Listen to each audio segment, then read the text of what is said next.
Hi friends, my name is host Eric.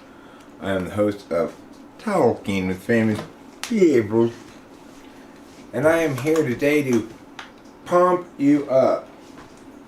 No, that's not why I am here today. It's not to pump you up. It is instead to live stream a little bit before I go typing at noon. Anyway, I got an email the other day from Opaloid. You may remember him from one of the videos that he was in that was popular called Bambi with a Machine Gun. Anyway, he emailed me after a long absence and basically said, hey, you want to do a couple collaboration videos or something, help promote my channel, blah, blah, blah. Because he's maybe going to start working on his channel or I don't know. But the problem with this is, of course, when he suddenly disappeared, it wasn't like he just suddenly disappeared. He went Team Becky back when there was a rift that Becky engendered because, well, in my opinion anyway, regarding Becky, is that she's BPD and or has accountability avoidance syndrome in one way or another. So, I mean, probably more than just BPD because she has a lot of offense in her that I would expect more defense from a BPD person. But regardless, definitely a wicked person, Becky. And effective at being wicked. Like, she did manage to turn a fair number of people against me. But the problem with turning people against me is it's difficult to sustain a cause predicated on hating somebody who doesn't deserve to be hated. So you really have to twist the truth, lie, etc., to get people to believe that I'm a bad guy. Becky was an effective ENTP. She probably still is, but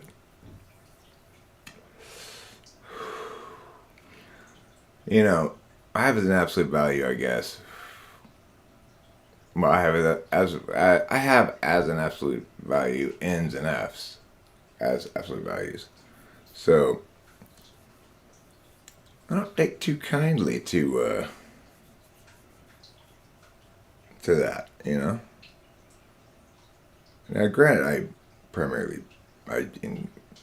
were going to blame anybody, I would blame Becky, not anybody else. However,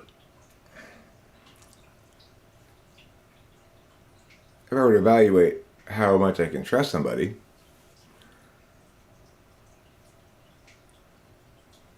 then if they were bamboozled by her at that time into believing that I'm a bad guy and she was a victim, then I can't trust them, obviously. And yeah, I might be able to trust them if they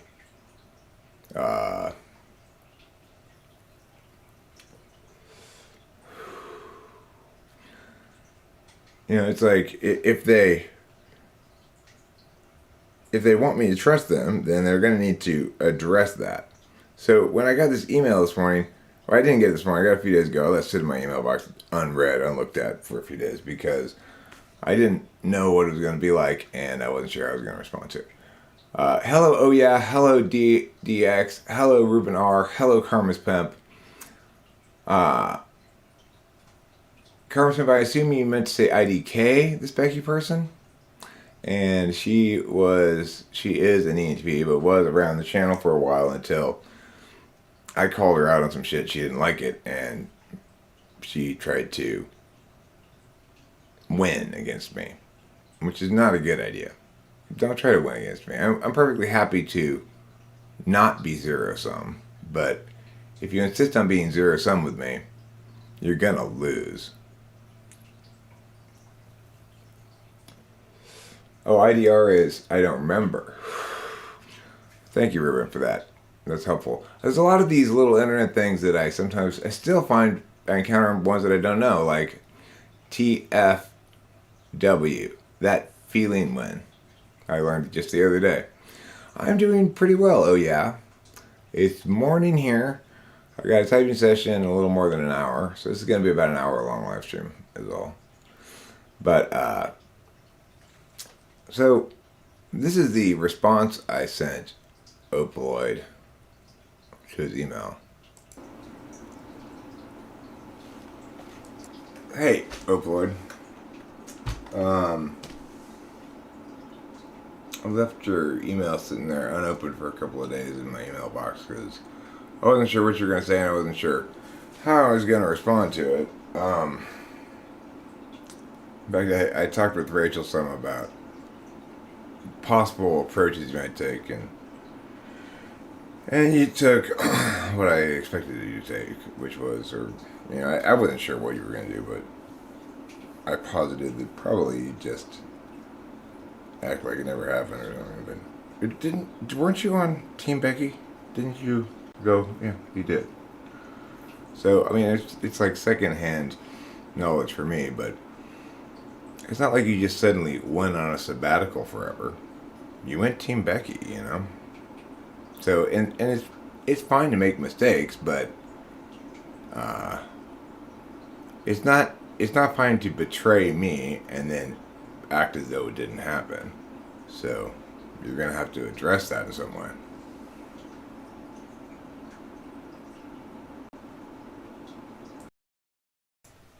So that's the reply I sent his email. I often reply with videos rather than writing emails, depending on the kind of email I've received, you know. You're making sausage, biscuits, and gravy, but you're listening? I'm glad to know that, Octavio Silva.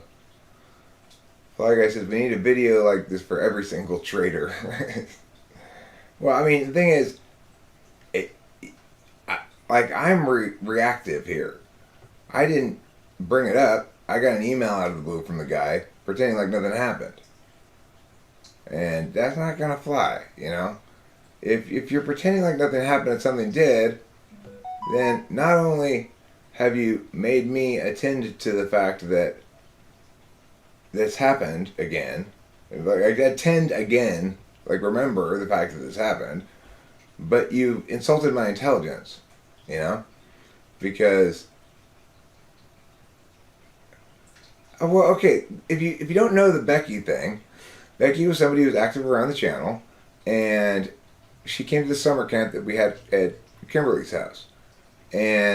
But she'd come there with knowing in advance that she was going to cheat on her boyfriend, and she was planning to tell him about it afterwards.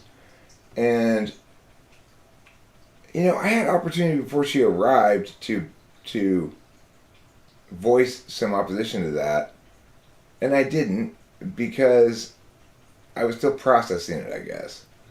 But then when she got here, after a couple of days, well, she was being a terrible house guest, for one thing. Like, she was being a terrible camp goer, basically. So she'd come here to hump this guy that she met around the channel, and then the first several days, just the only person she talked to at all was this guy, and then she'd go have sex, and then complain about being constipated, you know. So she was a terrible house guest in general. Like, just had very little regard for FE stuff as in general, because she was all enamored with her new little thing, you know. But I said, but Becky, you know, at some point, I'm a moralist.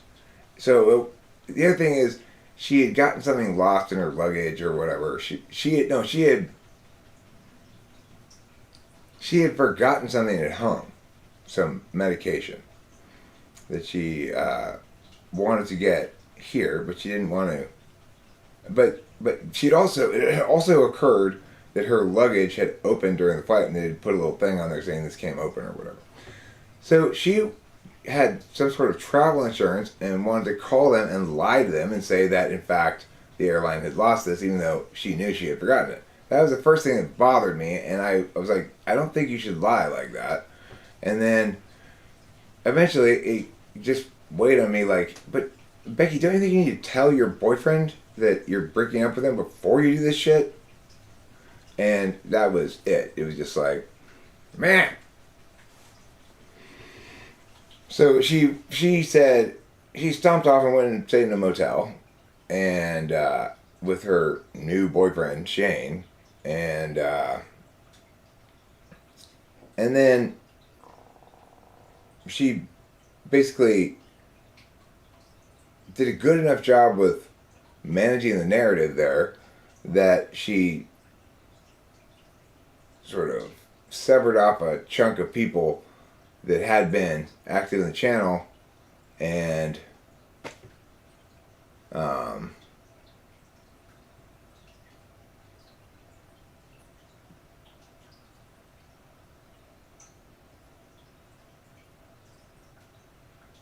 it's like when Usopp quit the Straw Hats and Zoro insisted he had to make a formal apology as soon as he returned if he was going to be allowed to rejoin. He couldn't just slink back in without nothing. Well, yeah, exactly. You can't just slink back in with, as though nothing happened.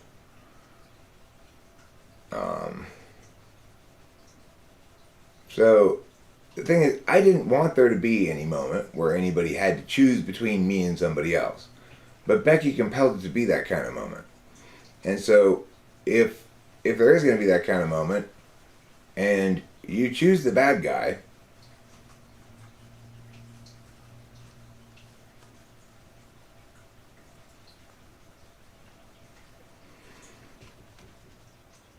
well, she wanted to have her cake and eat it too. She wanted to have her fun without paying the piper first. She wanted to. The thing is, the only acceptable way to do that is to break up with the guy first. To break up with your boyfriend and deal with that. You know, it's like, if you do that, then all of a sudden it's not this fun getaway where you get to just do what you want and not incur any moral consequences from anything until when you get home. It's like bullshit. If you know what you're doing, it's like that part of the process makes it even more immoral, you know? So that's the core issue there that makes it immoral. If because she's going on a trip having no doubt reassured her boyfriend that, oh no, this is fine, it's gonna be fine, knowing that she's going to come back and break up with him.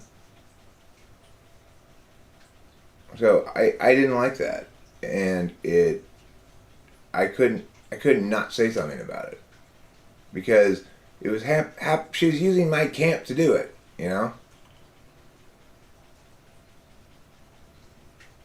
Well, that's what makes it wicked, right? That's what makes it wicked, Karma's Pimp. You don't get to do that. She's cheating to break it up. That is weird. Maybe she wanted to make sure she had someone to transition onto. That's the point. You don't get to do that. You don't get to end a relationship because you found a new person. You have to end the relationship first and deal with the mess of ending that relationship and then find a new person. Like I did. I didn't wait a super long time after I broke up with Kimberly to get with Rachel, but I was definitely 100% single when I got with Rachel, and it's like whether you sleep with somebody a couple of weeks after you break up with them or before you break up with them is galactically different, you know?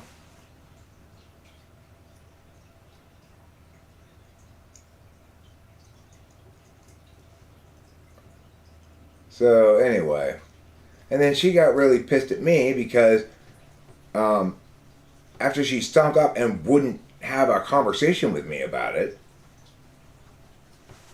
of course, what happens when somebody refuses to talk to me privately or not on camera or at all about something that they need to talk to me about? I talk about it on the internet. That's what happens.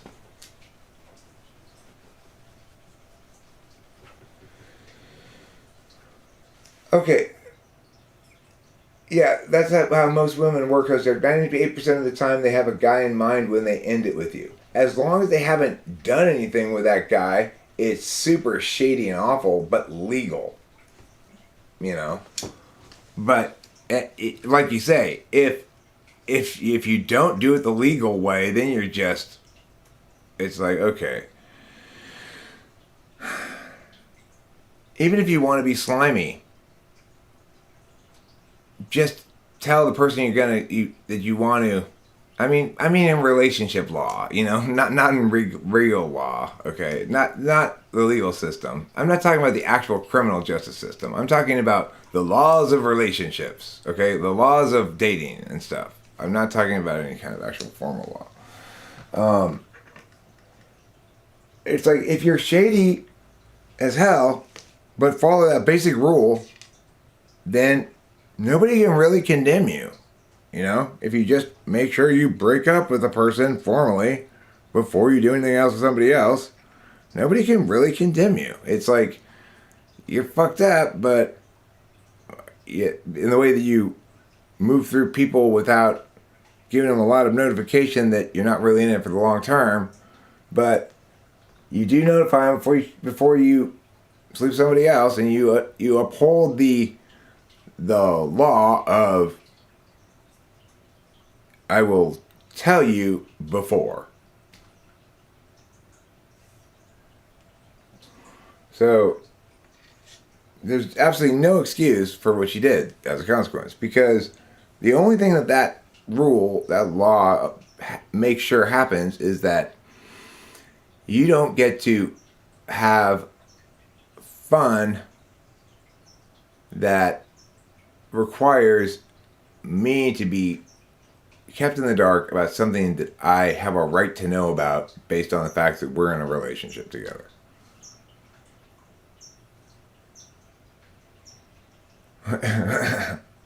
Her body, her choice. Yeah, well, my body, my choice too. And my choice was to condemn her for it and call it bullshit.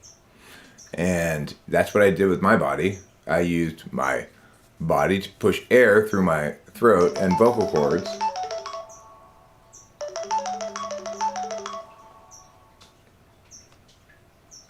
Hello? DHL voice notice.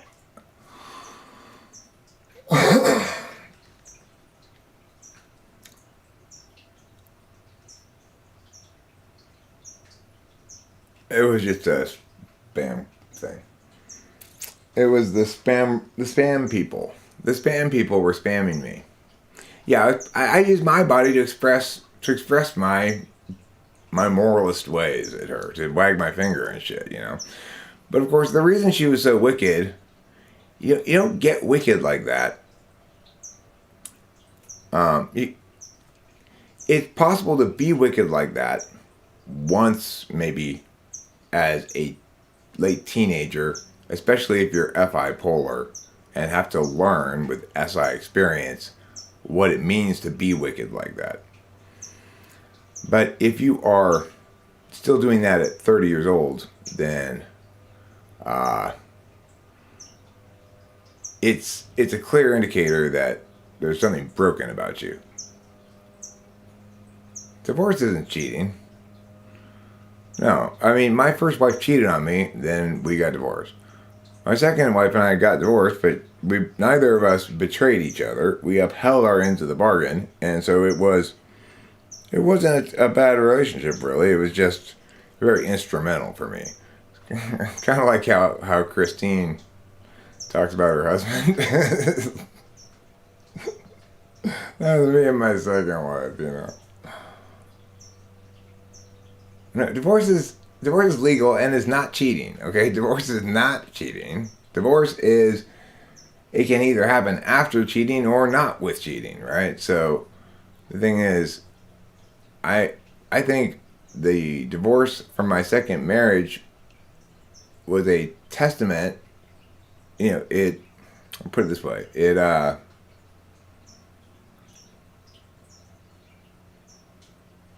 It was how civilized people get divorced. And um and what civilized people should do if they're in a relationship that really isn't the right relationship to be in, even if it's okay.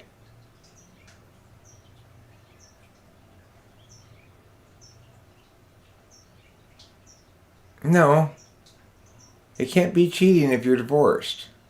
If you're divorced from the person, unless you've made a verbal commitment to still stay faithful because you're divorced but still together somehow.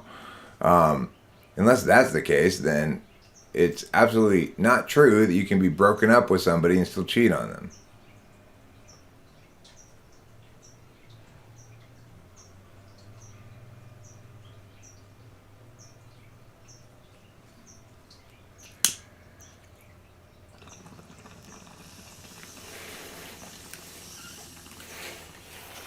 I mean, it's fundamentally about the it's again like almost all evil in the world.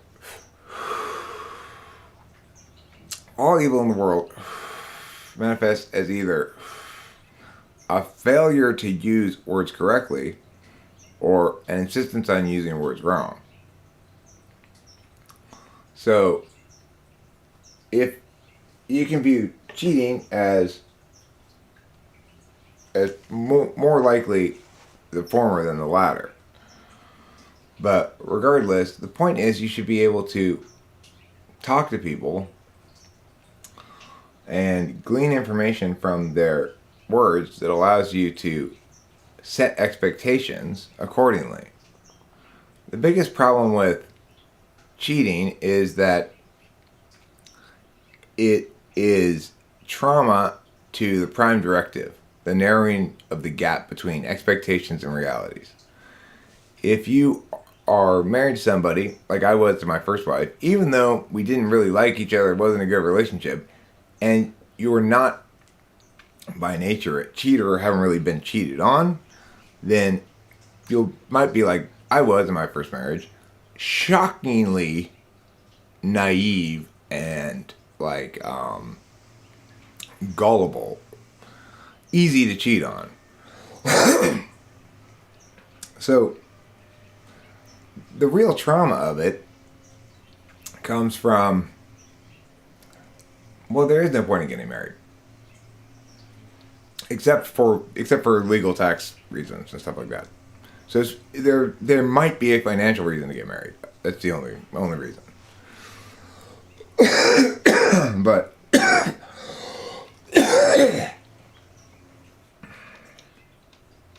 or there might be a reason like this. Candace and I, my second wife, had been together for like 7 years or something, and she wanted to get married, and she had been parenting my child for that long, and so I didn't care either way really. So I was like, fine, let's get married.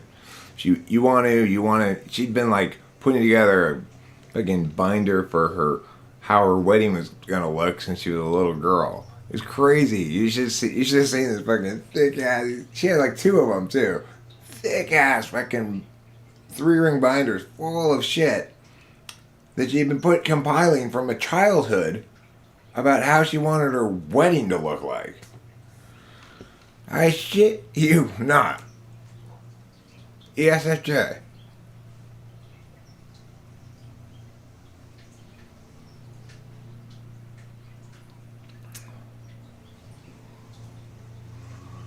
I feel like getting married has more of a point if divorce is okay, because if not, then you could end up in a loveless, pointless marriage forever. I mean, the problem with marriage is that it is links to the government. That's the problem with marriage. I consider myself married to Rachel, and she considers herself married to me, and our relationship will last the rest of our lives. whereas my 2 marriages failed. So tell me what you think. Tell me what that means. I don't know. Doesn't mean anything about marriage. It just means it's as often aspirational as it is affirmational. You know, 2 people get married on the idea that they both want to be married, and that upholding of the conventional middle of the road way of doing things is somehow going to pay off as promised. If you're like me and you come from a family, an unbroken home, right? I had 2 parents who are still together, who've been together like 60 years, and me, and that was it. So I walked into adulthood thinking that's how one does it. I will marry this woman I do not like. She will bear me a child, and I will stay with her for the rest of my life. Well, the first 2 steps did happen. The third steps did not happen because I probably would have stayed in that relationship for the rest of my life if she didn't cheat on me. If I hadn't come home and heard an old-fashioned answering machine on a magnetic tape message, like people used to have landlines, we'd have answering machines. So if you call somebody's house and they weren't home, the answering machine would pick up and it would literally press record on a cassette tape. It would start recording on a cassette tape, and then the person would leave a message, and then you get home and you'd push, it would be blinking, right? And then you push play and it would play back the message. So that's how I found out she was cheating. Is she had picked up the phone like on the last ring at the same time the answering machine had picked it up, and so the answering machine for whatever reason didn't shut itself off automatically, and it recorded her conversation with her lover. And when I came home to a blinking light on the answering machine and pushed play, that's what I heard. And it was, even though I did not like this woman, it was shockingly traumatic. Shockingly. Because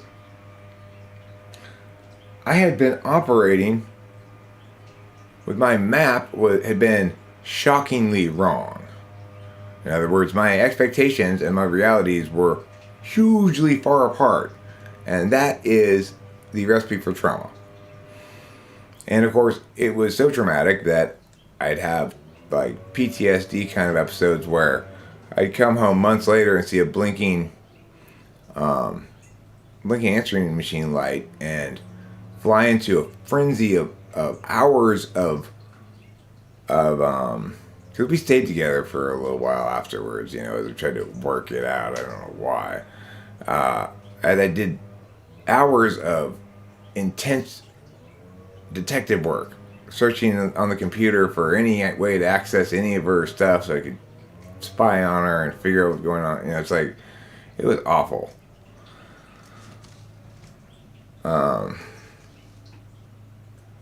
why was it so awful? Is it because I loved her? No, I didn't even like her.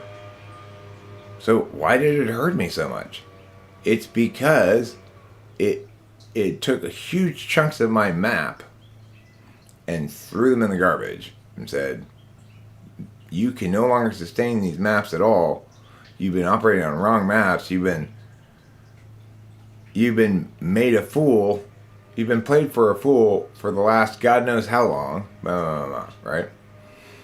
The thing is, and this is the best thing, though, about the way the whole thing played out, is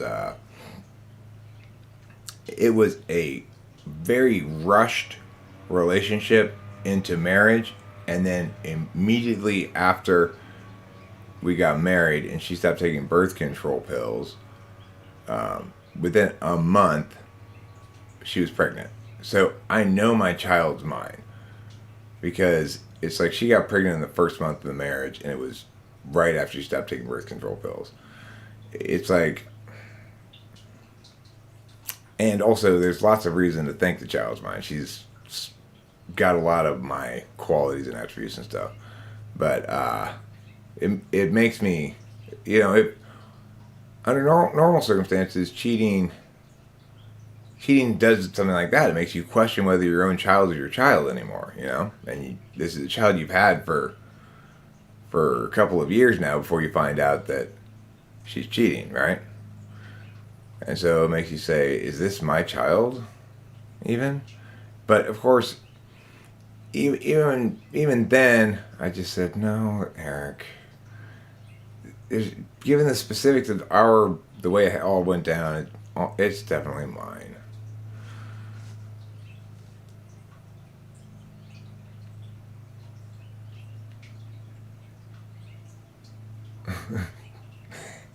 Carrot says, it's romantic when penguins find the perfect pebble to give to their penguin love. And then Men Like God says, is it romantic when cheating penguins team up with their new beau to pluck out the eyes of their former lover? I would say the answer to that, Men Like God, is no. That would not qualify as romantic. I just have my one child. That's all I want is one. She's perfect. If I were to, you're a cuckold baby.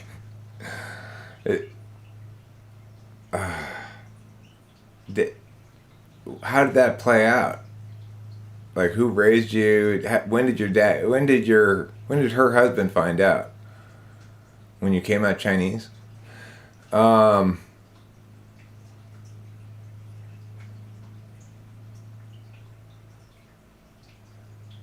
Anyway, Men Like God, I would say the answer to that would be no. That would not be an instance of romantic penguin mating rituals.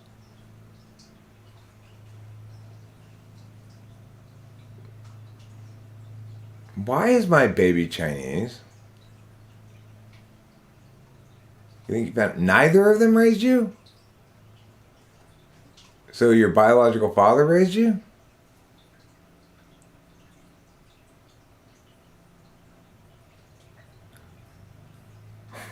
Home-wrecking daddy.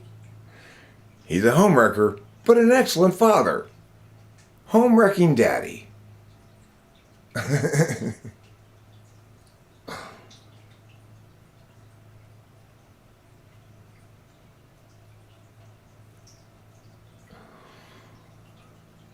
Well, it's because your baby's a real Chad, Rubinar. That's why your baby wants to cuck other babies.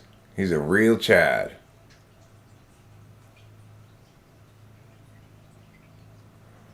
Well, I mean, look, at least the penguins aren't being deceitful about the whole thing. They're saying, look, yeah, we are being this shitty to you. So shitty that we're going to team up on you and pluck out your eyes. Is it common in the U.S. to have one child only? I don't know.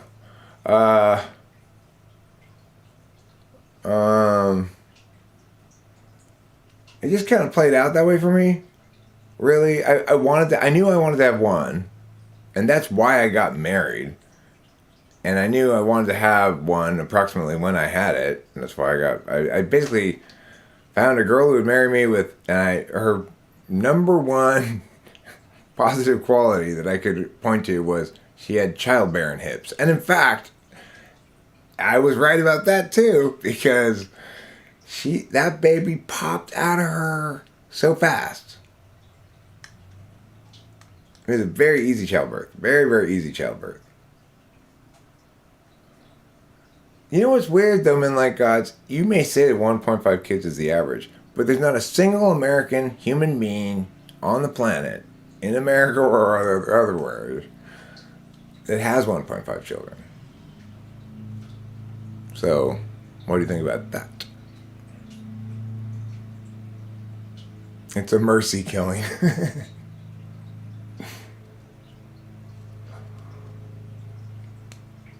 Oh, are you a half child? Okay, you were a half child. I was one of the 0.5s.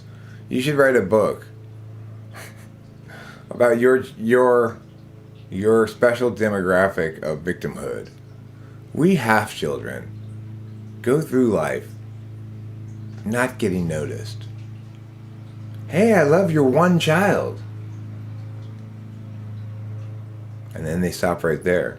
They never say, and I also love your half child.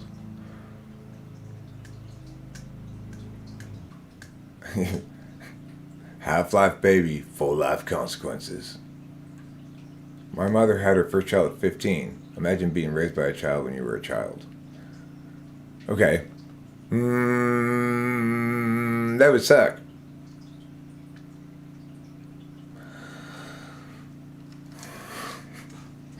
People should treat the statement, imagine blah blah blah, more literally, you know? Oh, 1.5 means 2 children and 1 abortion. Okay, cool. Ew, Lich! Stop! I don't want to know things like that. Remove that.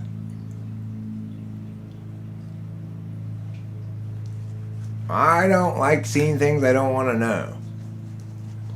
Stop informing me. God, stop being so informative. If I wanted information, I'd go to an information store. Imagine an apple in your hands. Can you feel it, taste it, see it, smell it? Okay. You know, it's like to imagine an apple in my hands, I have to put these things down. Isn't that weird?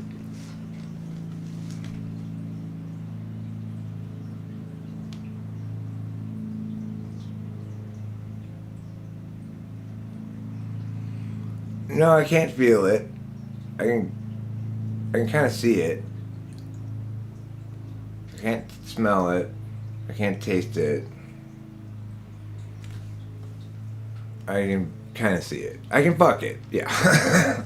I can do 3 things, okay? I can kind of see it, I can fuck it, and I can make a pipe out of it. But otherwise, that's it.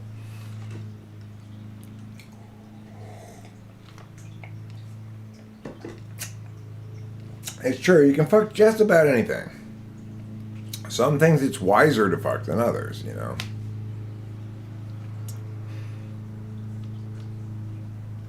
You could fuck that wood chipper, but probably not a good idea.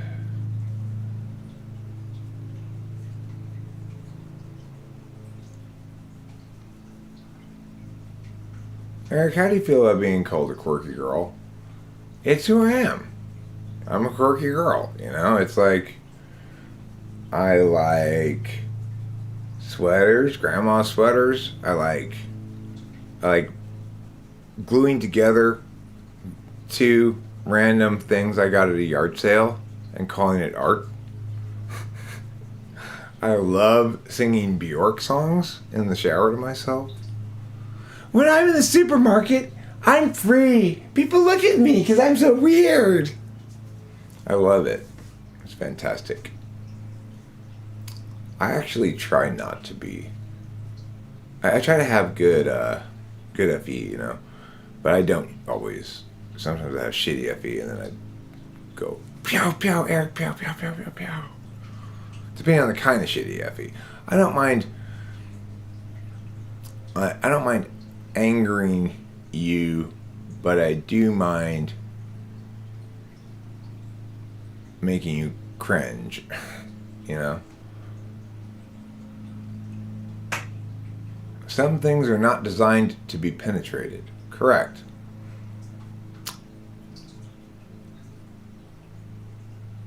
Like the Great Wall of China. BJ Orc. I think that's better, Fly Guy. Let's call her that from now on. BJ Orc. Do you think that Bjork gives a lot of BJs? Is that why her nickname in Icelandic translates to chicken head? You don't hear that term much, do you? You really don't. She's a bit of a chicken head. You know what it means, of course. Because how does a chicken move its head?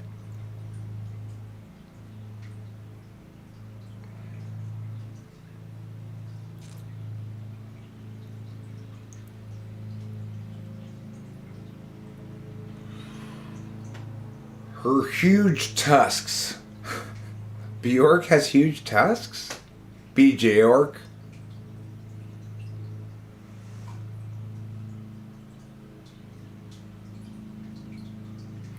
BJ Orc with a DJ's fork is what she should call herself.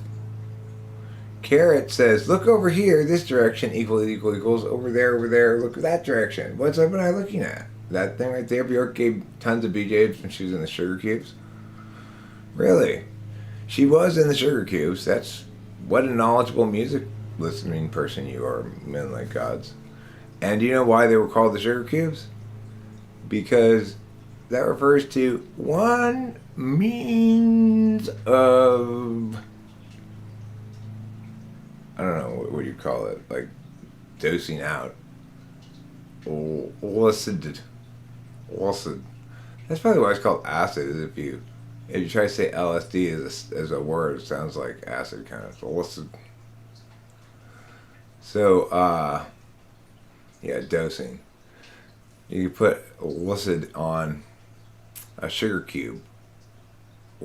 Usually, people around, at least where I'm from, people around here are accustomed to tabs, which is a little piece of paper, but and I think of it as an old-fashioned way of eliciting is a sugar cube.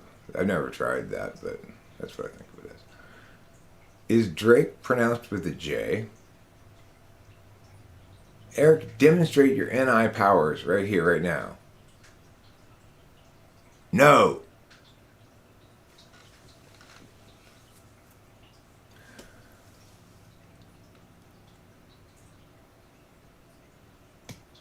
Now, here's an interesting point. So, since I did demonstrate my NI powers right there, would you say that there was some kind of paradox contradiction? No, because my response to a command doesn't qualify as a statement. Like,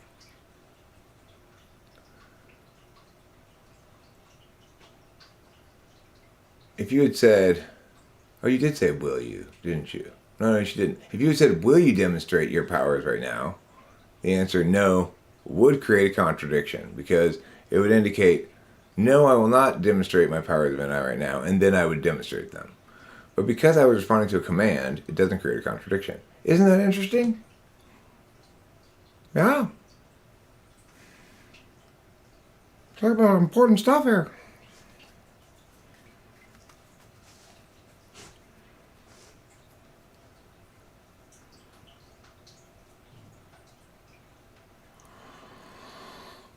I spent so much time in Hot Topic that mothers thought I was an employee who worked inside of the store. But I also knew where everything was so I could help her find stuff.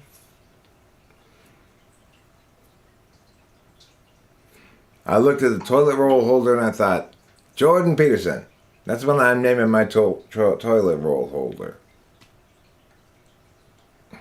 Are NI-DOMs horrible at telling stories?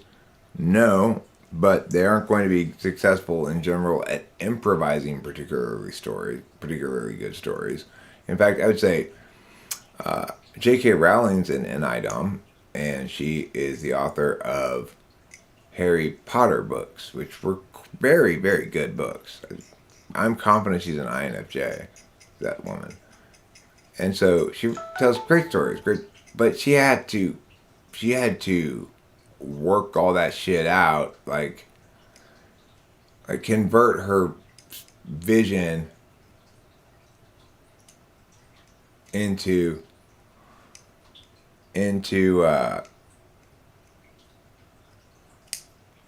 the manifestation of it. She had to sort of write down all those terms and stuff, and she had a lot of notes. She worked from a lot of notes. Whereas I would never work from notes, Are you kidding me? Well, that's not true. But when I say I never work from notes, I mean, I never work from notes in writing something. I might fill in a skeleton, which is not the same thing. But if I were writing fiction, I wouldn't work from notes. I actually began working or tried working from notes the other day, making Mindy shorts, and it's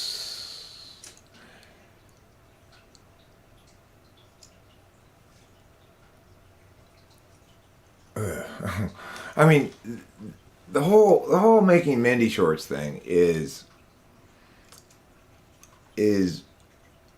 life consuming because it's a new medium to me that doesn't require a lot of skills of acquisition, but that is you get to take a lot of swings at a lot of turns up at bat, right? Before so and it's like baseball in that if you don't get a hit this time, it's not that big of a deal. Okay, rather than say like football, where if you don't, I don't know what's other than like soccer, right? If you if whether or not somebody scores a goal, one goal can be the whole difference in the soccer game. Whereas whether or not you get one hit, it occasionally will be the winning hit or something, but usually that's just a minor detail in the mix.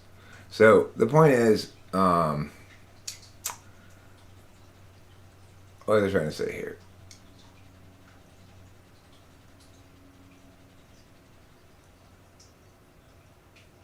I don't remember what I was trying to say. Oh yeah, about men's club. So the thing is, if you're doing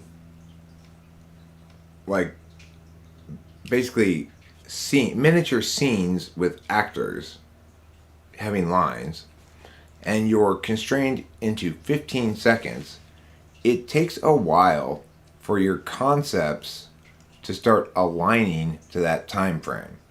If they ever will, I don't know. I almost always have to, or I have heretofore generally. Okay, well, I've done it several different ways. But the best way I think to do it is when it comes out, like the one I went outside this morning to make, which it'll be publishing tomorrow at some time. But I returned to finish the storyline of Three Girls Dropped in the Wild, in which there were actually four girls dropped in the wild because Leaky Leaky Locky somehow got in on the got in the like helicopter that dropped them off. But anyway, they're on a wilderness survival show, right? And it's the last day. Mindy wakes up on the last day of the show. So this last chunk, the last narrative chunk that I have going on here, this is the one that'll publish. The last chunk of maybe 8 videos or something, 8 shorts that'll publish tomorrow, is the last day of this Three Girls Dropped in the Wild. It starts with a video of Mindy waking up early in the morning, and there's the embers of the fire, and you can only see that for a second. Then she turns on the light, and you can see that she's sitting in front of these embers, right?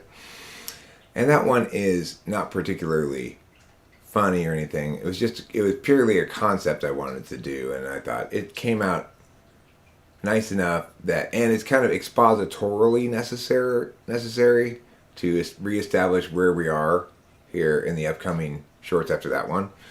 So she just basically is sitting in front of the fire and says, "Well, it's the last day, and good thing we had this fire to keep us warm. Here, let me show you. I'll turn on the lights." And then you can see it goes from these undefined, like, what is that? Red embers glowing. And then you see she's sitting in front of a burnt out fire, So anyway, after that, then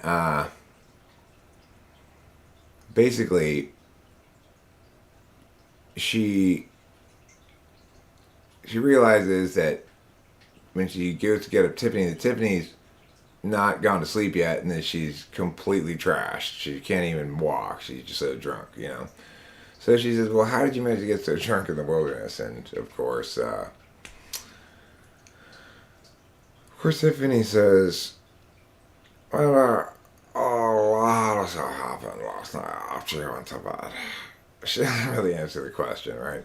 So, um, so then, you know, Tiffany notices, like, I got a chicken on the tray. And Mindy turns her attention to Duck Girl and says, hurry up, you know, come down here, Duck Girl, we gotta go. We got 6 miles through the forest, the dense jungle to go. And, you know, and Tiffany's too drunk to walk. And so Duck Girl says, you know, comes down and she also asks, no, she's still in the tree, and she also asks, well, how did she get drunk here in the wilderness? And so then Tiffany says to Duck Girl, after I tucked you into your nest last night, a lot of stuff happened after I tucked you into your nest last night.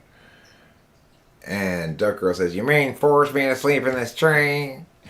Anyway, Duck Girl finally comes down from the thing and says, if Tiffany's too drunk to walk, how are we going to get out of here? And Tiffany says, I got tower. Chick-fil-A. Oh yeah, Chick-fil-A. Listen, I got 2 words for you. Shoulder rides. And then the last, she kind of with her on her shoulders, on Duck Girl's shoulders, of course, saying shoulder rides.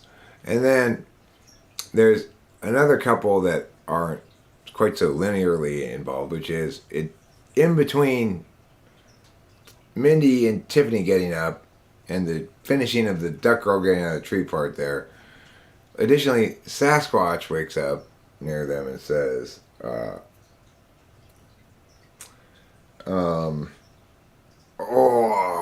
Sasquatch head, egghead, sun so bright. Where crazy human girl go? And then Tiffany pokes her head out of the bush and says, hush, hush, cat.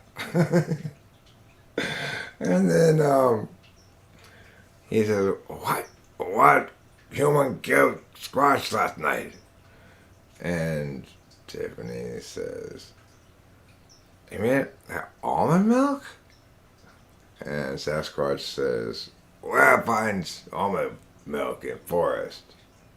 And Tiffany, of course, says, Squash got so much stuff happened last night before I met up with you. Again, she doesn't answer the question. And then, yeah,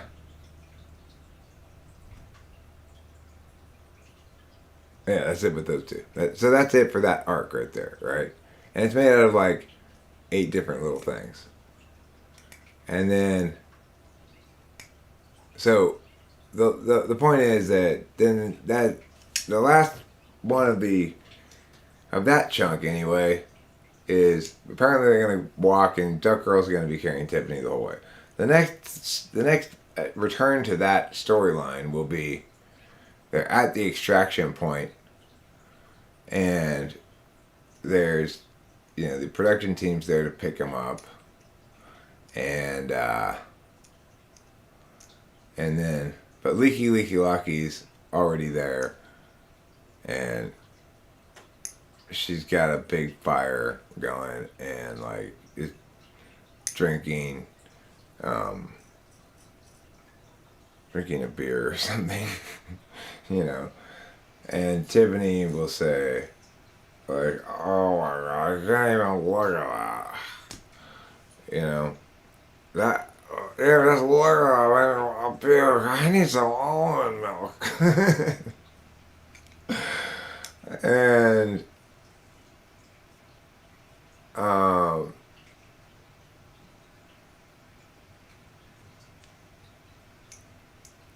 don't know. I'm not sure what's going to happen then. I haven't gotten there in my mind. Anyway, there's a lot of other things going on in the Mendy world here that are. It's just there's too many to keep up with to do. Like I've got a lot of vision for the universe, storylines and stuff, and it's really hard to do it in shorts, but it's the only way anybody cares about it. So I've tried to do lots of comedy videos before. I have a whole humor playlist on Talking with Famous People, and every one of them consistently fails worse than anything else I do. Like in terms of total views, not necessarily in terms of likes or whatever, but they just don't get any views. So this Mindy's Club, the reason it's so exciting to me is primarily because I can get views making jokes, and increasingly it seems like the quality of the short does link quite well to whether or not it hits. Now, by hits, I mean 2,000 whatevers, you know?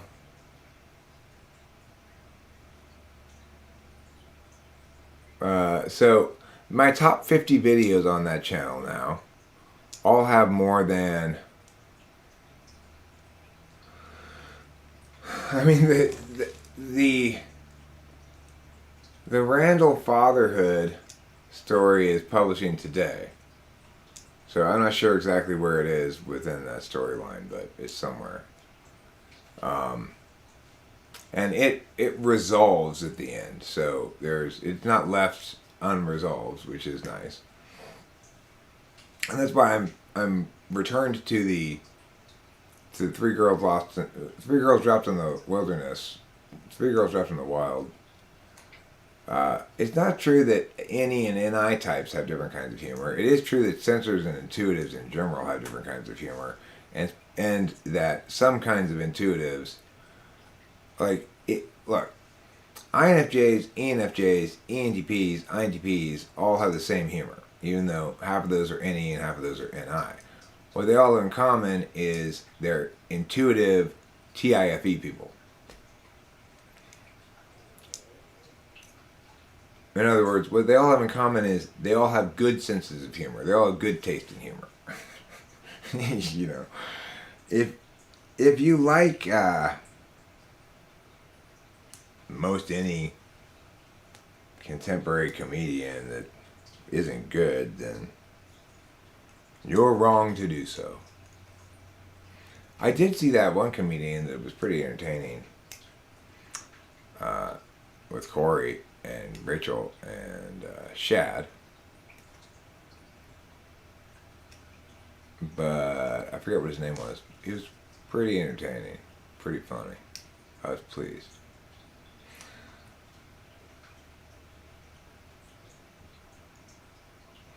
Kara, did you see them in concert? Gwen Stefani is now married to Blake Shelton. Blake Shelton used to be married to what?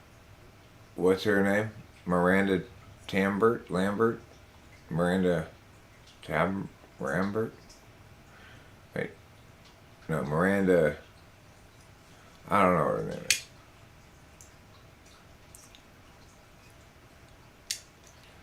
I mean, Siegfried, the beautiful thing about humor is this. When you make a good joke in real life, but it's also true on the internet, it's just I don't get to see it or hear it, you know. When you make a good joke that hits, the response of the person, the positive response of the person to it, the laughter, is reflexive, unexpected to the person experiencing it as it is to the person making the joke, and totally authentic. It's one of the greatest authentic displays of critique you can receive. It is the greatest. You know, it is true that not every laugh is real. Some people courtesy laugh certain things. Some things are funnier than others, right? So, let me see. I think it's my dad.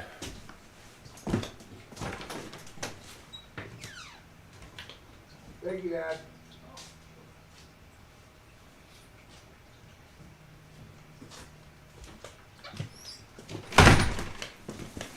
Rachel got something from Target.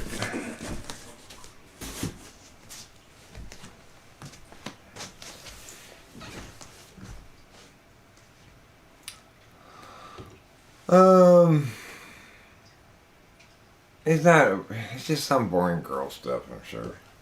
Don't even. If you're curious about what's inside the box, don't be. It's boring. It's some like clothes or makeup-y boring girl thing. Rachel never gets anything interesting.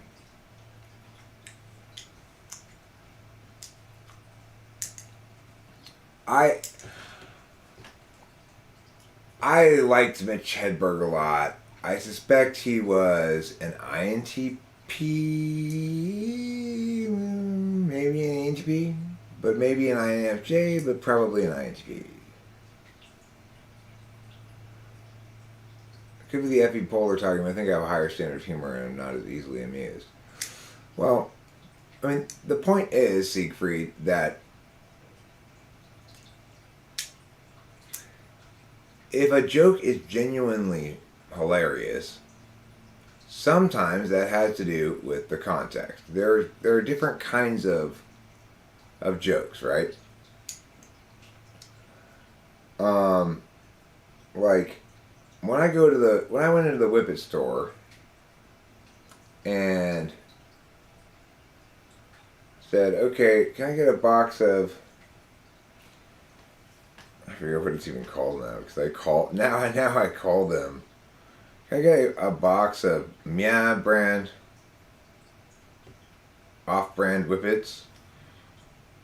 And it's the one that has all these naked ladies on the box with whipped cream covering their special bits. And so when the guy brings it up to the counter, I say, this is false advertising. There are no naked ladies in these boxes. Something like that. I told the joke better than I did right there. But, and the thing is, how you tell a joke can be hugely significant as well. That's the part that you may not be picking up on the nuance on, Siegfried, if you're FE polar, is certain delivery variations make a big difference, right?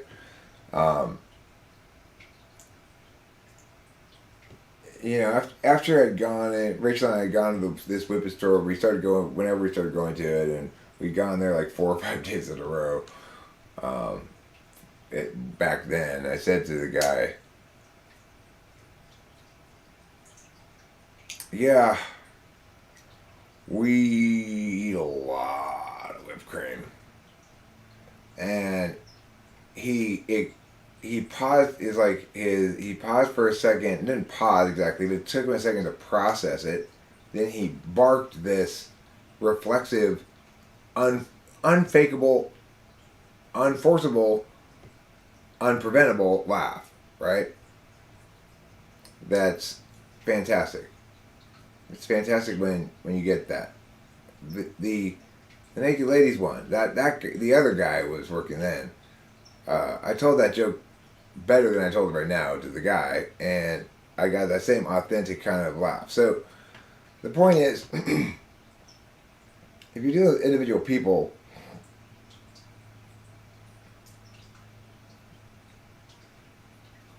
well, depends on the kind of joke as to whether it requires FE to get it.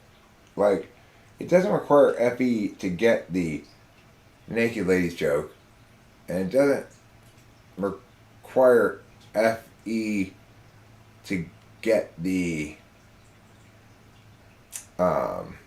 whipped cream joke, because they're both jokes that aren't super reliant on delivery. They're conceptual jokes, right? But you might be less in general prone to finding things funny because you're only processing humor data with in a limited number of streams because you're not processing the delivery data.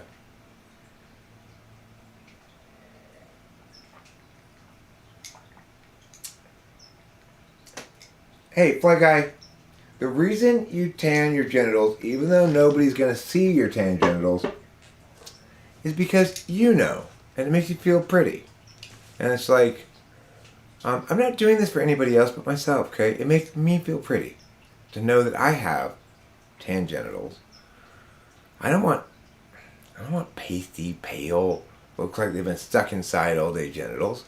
And even if nobody else can see it, I'll go around knowing how ugly and untanned my genitals are unless I tan them. But, you know, I've been petitioning the local tanning booth place for years now to get a genital-sized tanning booth that's just for my genitals. So, you know, it'll need to be about this big. No, but yeah, it's like I don't need to tan my whole body. I need a portable one that I can still get things done while my genitals are tanning. I mean, sure, I could use some sort of tanning lotion that dyes me that color, but I know that I had that fake orange tan, you know.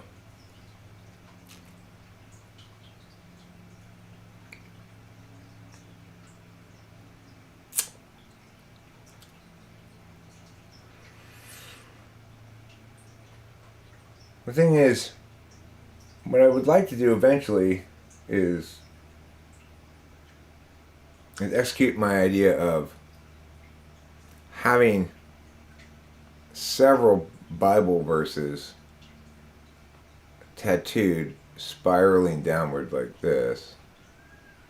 Very, very miniature, so you can only read with a magnifying glass on my anus. Your ex-girlfriend obsessively tanned her butthole. She was sunbathed with her legs spread in the air.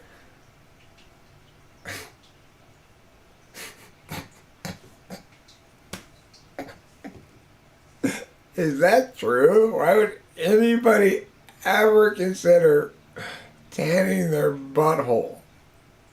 Oh my god. I got tan in my butthole. I don't want to have like a pale butthole. Okay, that just made it into Mindy's Club. I'm gonna have Mindy read some, or Tiffany read. I mean, Tiffany report to Mindy. Hi, I just read in this magazine that you can tan your butthole. So I'm like, is my butthole tan enough? And then have his bend over and Mindy just go, what?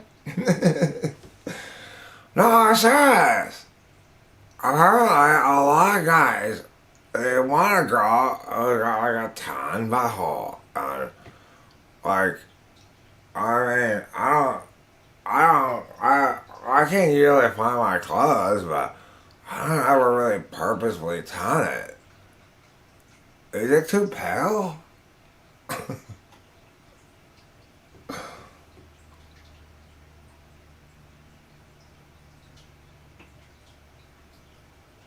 I've never tanned before. I don't think I'm genetically capable of looking at my genes.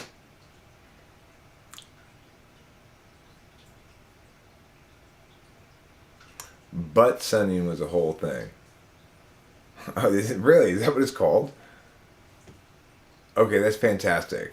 That's fantastic to know because now I can reference it as such, Jonathan Basanti. I'll say,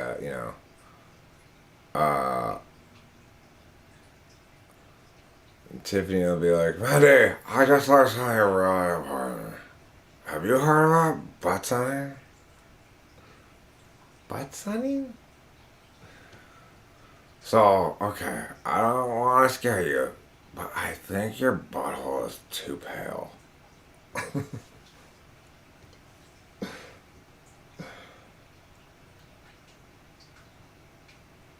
Well, men like God say.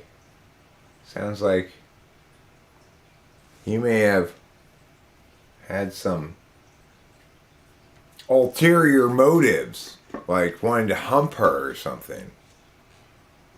That's not a good enough reason to get with somebody just because you want to hump them in their sexy Mexican girls with tan buttholes.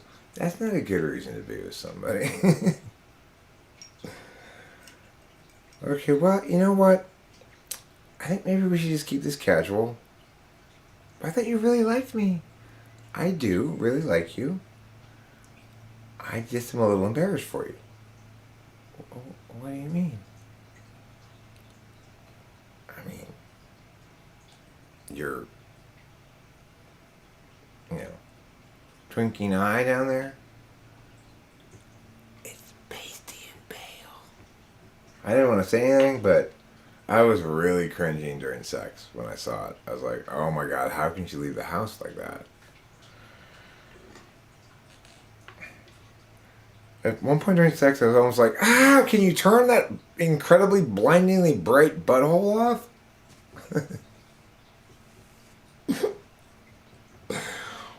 What do you have, the sun down there? For God's sake, tan that thing. Okay, I gotta go. I got a typing session in 2 minutes. Thanks for being here. I love you with my penis.